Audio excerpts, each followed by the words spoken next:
로마서 12장 9절에서 21절까지 말씀입니다.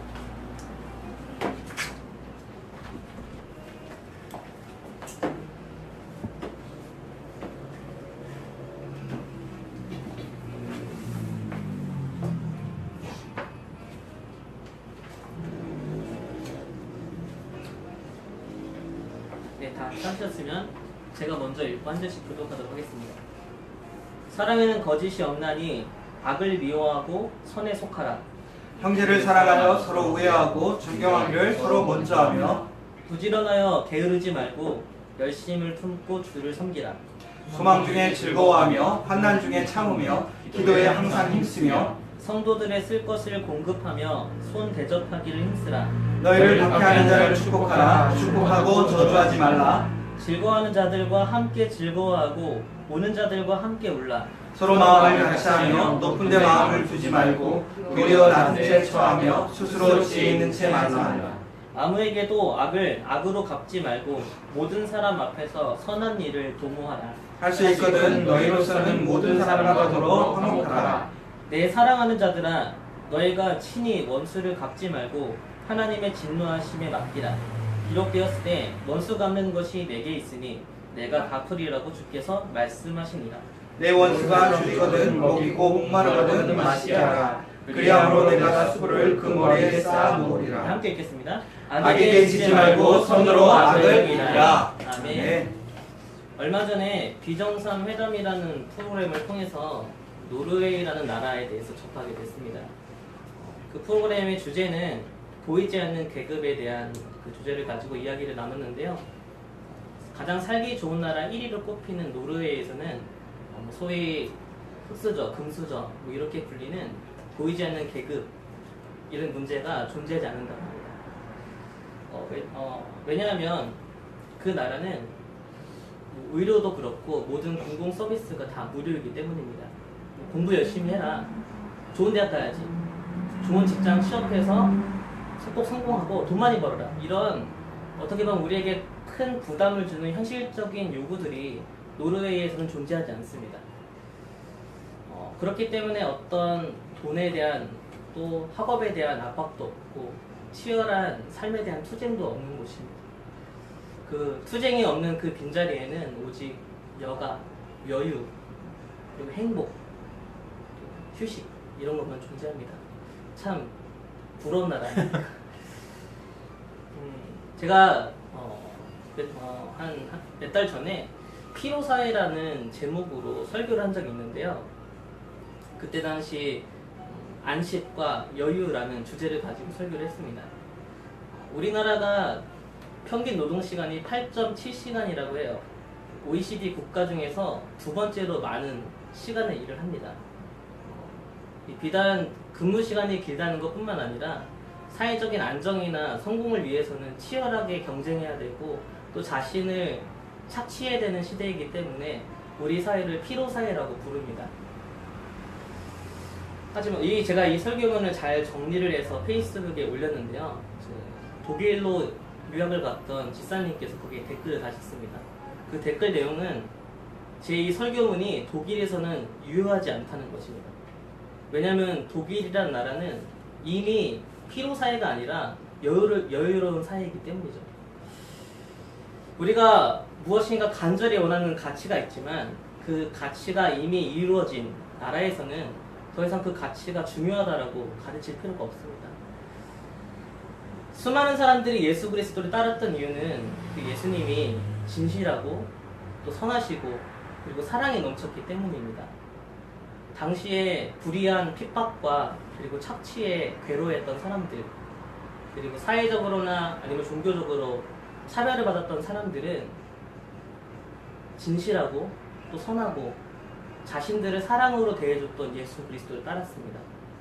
그렇게 하나님이 다스리는 나라는 진실한 나라이고 선하고 사랑이 충만한 나라입니다.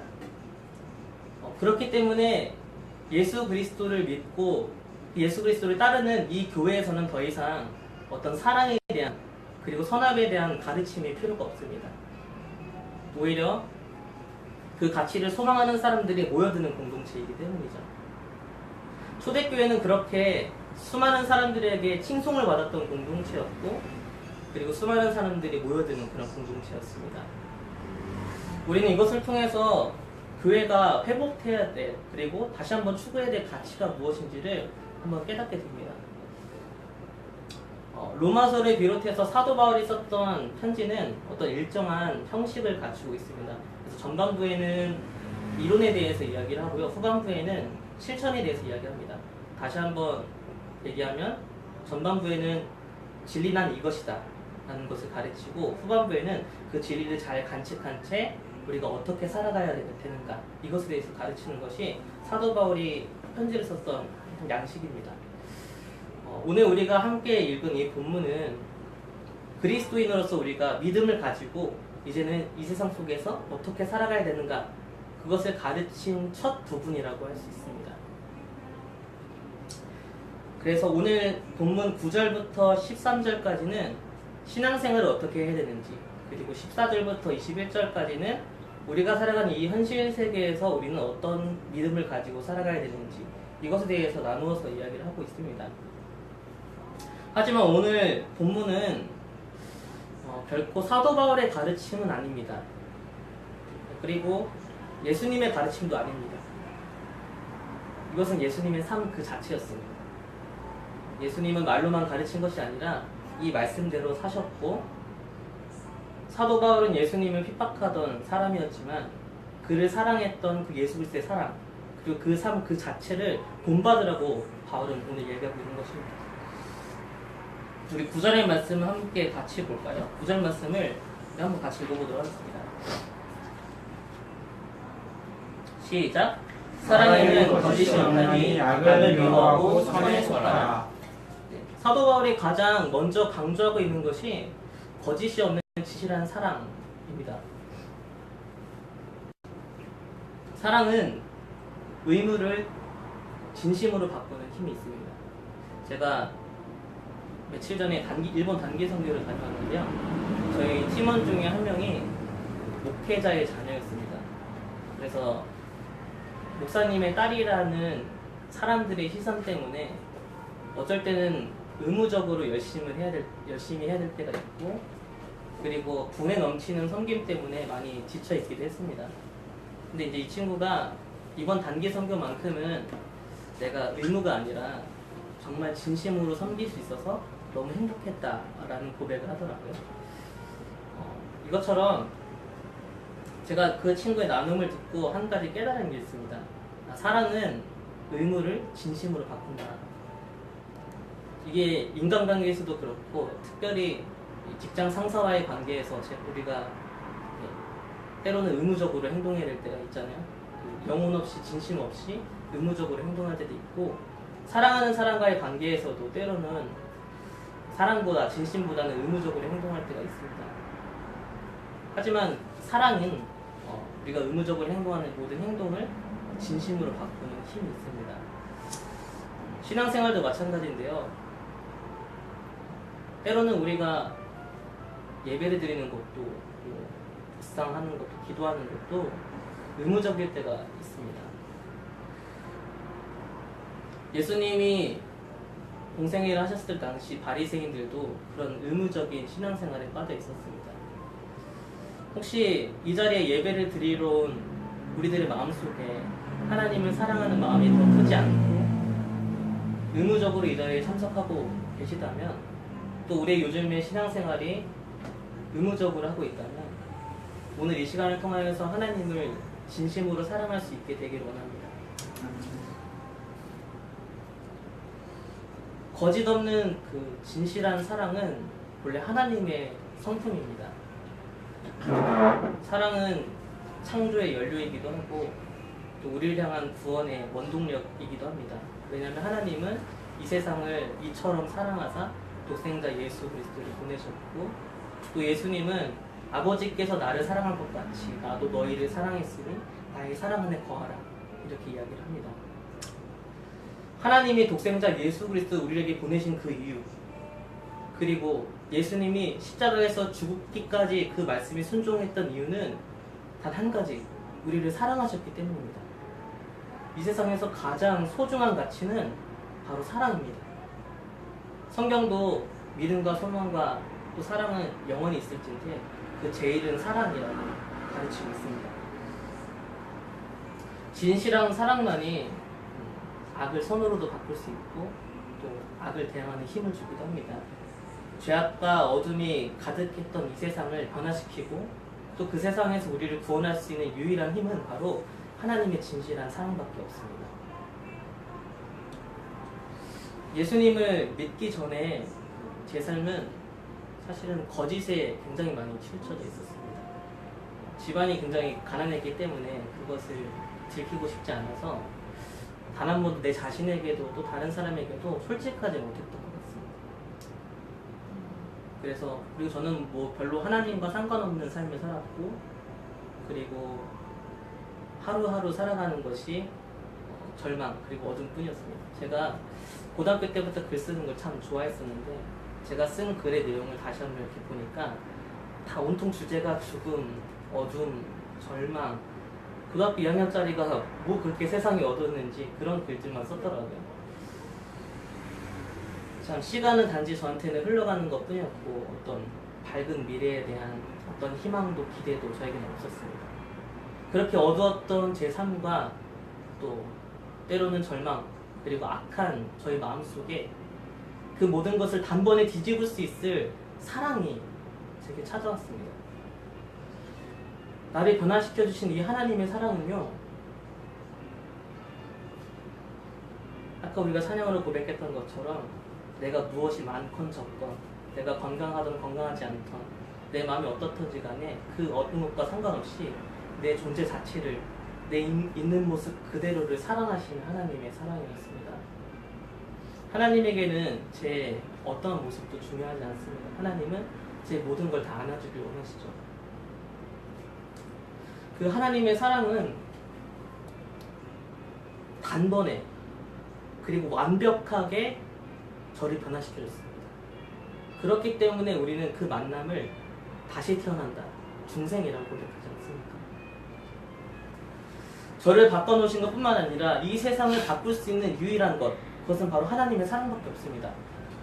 결코 과학의 진보나 아니면 기술의 어떤 발전이 이 세상을 바꿔줄 수 없어요. 하나님의 사랑만이 이 세상을 바꿀 수 있습니다. 교회가 하나님께 속해 있다면 우리는 세상을 바꾸는 사랑의 공동체가 됩니다. 하지만 그렇지 않다면 교회마저도 이 사랑의 가치를 잃어버리고 맙니다. 예수 그리스도를 믿고 따른다라고 우리는 고백하지만 단 한 사람도 진실하게 사랑하지 못하는 것이 우리의 연약한 마음 아닙니까? 오늘 우리의 마음속에는 얼마나 많은 사람들이 지나갔습니까? 오늘 우리 마음에 또 우리의 기도에는 얼마나 많은 사람들이 스쳐갔습니까? 진실하게 사랑하지 않으면 사람은 변하지 않습니다. 이 세상은 사랑이 가치 없다고 무의미하다라고 계속해서 이야기합니다. 오직 우리는 성공을 해서 달려야 되고 물질적 가치만이 중요하고 그것을 위해서 끊임없이 너를 착취해야 된다라고 우리에게 이야기합니다. 이러한 세상 속에서 우리가 사랑을 간직하지 못하면 우리 오늘 10절과 13절의 말씀처럼 형제를 사랑하고 쓸 것을 공급하고 대접하는 것은 어려운 일입니다. 그리고 11절에 나온 말씀처럼 우리가 물질적 가치만을 쫓는다면 그리고 그것을 향해서 함몰되어 있다면 열심을 품고 주를 섬길 수가 없습니다. 우리가 오직 이 세상 가치만을 따른다면 그리고 어떤 그 물질만을 원한다면 12절의 말씀처럼 우리는 어려움이 있을 때 결국은 주저앉고 하나님을 떠나게 됩니다. 하지만 우리가 정말 진실하게 하나님을 사랑한다면 그리고 이 교회가 하나님께 속해 있다면 우리는 어떠한 어려움 중에서도 기도할 수 있고 또 하나님을 섬길 수 있습니다. 또 서로 사랑하는 공동체가 됩니다. 바로 그런 공동체를 초대교회가 보여줬습니다. 어떠한 핍박 중에서도 결코 굴하지 않고 서로의 필요를 나누어주며 섬기는 그런 공동체. 세상도 이런 공동체를 교회에게 원합니다. 세상은 하나님을 진실되게 섬기는 교회를 원하고 예수 그리스도의 말씀을 따르는 교회를 원합니다. 오죽하면 침묵하는 신자보다 교회는 이래야 돼 라고 이야기하는 비신자가 더 희망적이다 라고 이야기합니다. 바라기는 우리 커피나 교회가 진실되게 하나님만 사랑하는 교회가 되길 원합니다. 하나님께 속한 교회이기를 원합니다. 그리고 열심히 주를 섬기고 서로 사랑해서 정말 오고 싶은 교회가 되기를 원합니다. 오늘 14절 말씀부터 21절 말씀은 이 편지를 받고 있던 사람들이 이 현실 세계에서 어떻게 살아야 되는지에 대해서 바울이 가르치는 내용입니다. 그리고 이 말씀은 예수님이 이 현실을 어떻게 사셨는지를 정리하는 내용이기도 합니다. 말씀을 쭉 보면요, 예수님은 즐거워하는 자들과 함께 즐거워했고 우는 자들과 함께 울었습니다. 그리고 항상 낮은 마음을 가지고 높아지려 하기보다는 섬기는 종이었습니다. 그리고 결정적으로 예수님은 실제로 자신을 박해하고 저주하고 또 죽이기까지 한 사람들을 사랑했습니다. 바울 자신도 예수님을 박해하는, 또 예수님을 믿는 사람들을 박해하는 사람이었지만 그 진실한 예수 그리스도의 사랑을 만나 변화된 사람이었습니다. 그리고 예수님을 따라다녔던 제자들은 자기를 박해했던 바울을 사랑으로 받아줬습니다. 오늘 17절에서 21절까지 말씀은 바울이 실제로 경험했던 예수님에 대한 신앙 고백이고 간증입니다. 바울이 만났던 예수님은 결코 악을 악으로 갚지 않으셨습니다. 바울이 만났던 예수님은 원수를 사랑했습니다. 바울이 만났던 예수님은 선으로 악을 이기신 분입니다. 현실을 살아가다 보면 악을 악으로 갚지 않고 선으로 악을 이기는 것이 참 어렵습니다. 한두 사람이 나에 대해서 뭔가 수군거려도 마음이 쓰이고 또 마음이 요동치는 것이 우리 연약한 마음이지 않습니까? 우리 함께 저랑 공부한 전도사님들은 잘 아시지만 저도 학교에서 공개적인 비난을 받아본 적이 있습니다. 그 비난을 받았을 때 제가 그래, 그 비난 받을만 하지, 내가 다 용납하고 사랑해야지 라고 그렇게 할 수 있었을까요? 도리어 저는 나를 비난하는 사람들의 잘못된 것을 들춰내고 그리고 치밀하게 계획을 세워서 복수하는 그런 악한 마음을 품었습니다. 이처럼 참 사람의 마음이 정말 부패한 것 같아요. 우리의 마음은 참 악하고 이런 우리의 죄악을 사실 예수님은 당해서 죽으셨습니다. 예수님은 우리의 죄를 대신해 죽으셨기도 했지만 우리의 죄를 당해서 죽으셨습니다. 성경을 통해서 예수님이 당하셨던 일들을 제가 정리를 해봤습니다. 폭행, 가혹행위, 조롱, 모욕, 집단적 멸시, 성적인 수치심, 가족 앞에서의 창피, 희롱, 못박힘, 저주, 누명, 배신, 그리고 이 세상에서 가장 잔인한 죽음. 예수님은 죄를 당해서 죽으셨습니다. 그리고 자신을 향해서 죄를 쏟아내고 있는 그 사람들을 예수님이 용서하셨습니다. 선으로 악을 이기는 것이죠. 악을 악으로 되갚으면 아무것도 변하지 않습니다. 하지만 죄를 용서하고 극복했던 예수 그리스도를 통해서 우리는 새로운 삶을 살아갈 수 있는 것입니다. 우리가 쏟아냈던 그 죄를 용서하신 예수 그리스도를 통해서 우리는 새로운 삶을 살아갈 수 있는 것이죠. 예수 그리스도를 통해서 이제 우리는 사랑할 수 있게 됐고 우리 또한 선하게 살아갈 수 있게 되었습니다. 그리고 예수 그리스도를 통해서 우리는 하나님께로 나가는 길이 열렸습니다. 예수님은 우리를 용서하셨고 그리고 우리를 새롭게 해주셨습니다. 이제 우리는 우리와 함께 하시는 하나님을 통해서 사랑할 수 있습니다. 그리고 선을 행동할 수 있습니다. 기뻐할 수 있고 할 수 있거든 모든 사람들과 다 화목할 수 있게 되었습니다. 온유할 수 있고 또 자비로울 수 있고 그리고 어떠한 어려움 속에서도 오래 참고 절제할 수 있습니다. 이것이 성령을 통해서 맺게 되는 신앙의 열매들입니다. 오늘 사도 바울은 본문을 통하여서 그리스도인들은 어떻게 살아가야 될지에 대해서 우리에게 말씀하고 있습니다. 오늘 말씀은 거짓 없는 진실한 사랑으로 시작해서 선으로 악을 이긴 원수 사랑으로 끝을 맺고 있습니다. 사랑이 가장 중요한 가치라는 것이죠. 진실한 사랑은 창조의 연료이며 또 우리를 향한 구원의 원동력입니다. 하나님의 사랑만이 우리를 변화시킬 수 있고 그리고 세상을 바꿀 수 있습니다. 하나님께 속한 공동체는 사랑의 공동체이며 그리고 서로 사랑할 수 있고 원수까지도 사랑할 수 있는 공동체가 됩니다. 우리 커피와 교회는 세상과 가장 가까이 맞닿아 있는 교회입니다. 그렇기 때문에 하루에도 수많은 비신자들을 만날 수 있고 그리고 그들에게 예수 그리스도의 사랑으로 섬길 수 있는 교회입니다.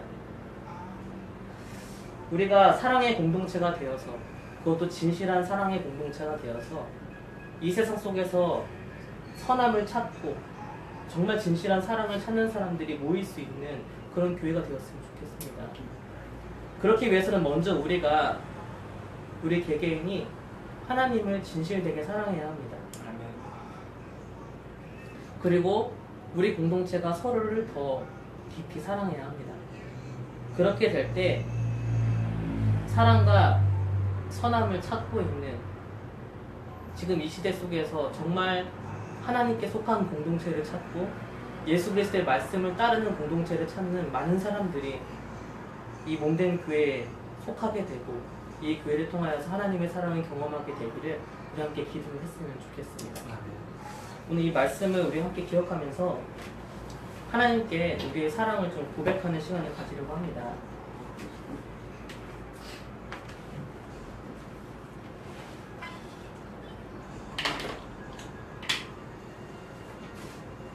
우리가 가지고 있는 많은 기도의 제목이 아니라 오직 하나님만을 사랑한다라는 그런 고백을 드려본 적이 언제적이셨습니까?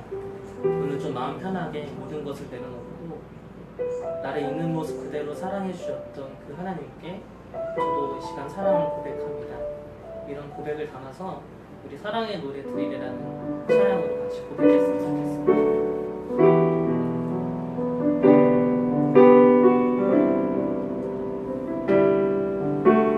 함께 찬양합시다. 사랑의 노래 드리네. 사랑의 노래 드리네. 나의 구주 예수님께 주 행하신 일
함께 기도하도록 하겠습니다.